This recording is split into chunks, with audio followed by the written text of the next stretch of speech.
Well, the president of Turkey says his government has turned over audio tapes related to the death of Jamal Khashoggi to the United States and several other Western countries. He says Saudi Arabia also has a copy, as Turkey believes Khashoggi was killed inside the Saudi consulate in Istanbul back in early October. The journalist's body has never been found, and Turkey has been leading the international call for a transparent investigation by the Saudis. For more, let's reach out right now to Dorian Jones. He's in Istanbul. So, Dorian, talk about the significance of these audio tapes. Well, these audio tapes in many ways are crucial and the centerpiece of Ankara's efforts to hold all those who they believe are responsible for Khashoggi's murder. Now, no one really knows what's on these tapes. In fact, there's no independent confirmation these tapes even exist.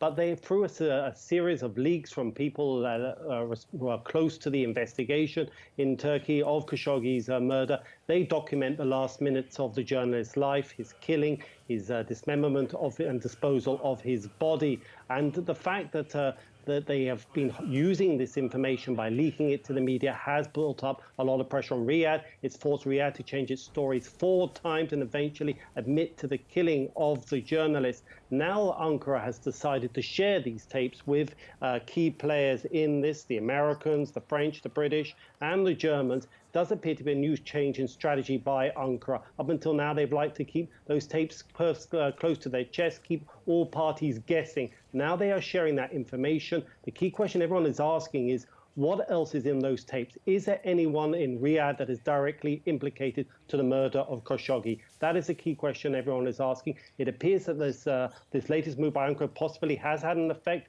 according to a presidential source, following a meeting with the American and French president today. Both leaders said that apparently Saudi Arabia has to work and be more transparent in its attempts to bring all those responsible to justice.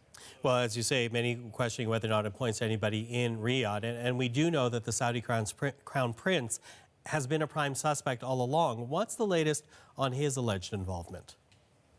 Well, that's right. In fact, the Turkish president, while he hasn't directly named the Crown Prince, he has done all but that. And then he's constantly alluded to the highest people he believes are involved in Khashoggi's death. And he's reiterated his commitment to bring all those responsible. Now, that is seen as a pointed reference to the Crown Prince. Up until now, though, Turkey still hasn't presented any smoking gun evidence linking any top officials to the death. But the key question here is what is on those tapes? And also, Ankara says they have other evidence. What is that evidence? They've been very slow in sharing that evidence. It's part of this drip strategy of just building up pressure on Riyadh. But the decision to share these tapes with key players indicates that Ankara is now stepping up its game to put more pressure on Riyadh.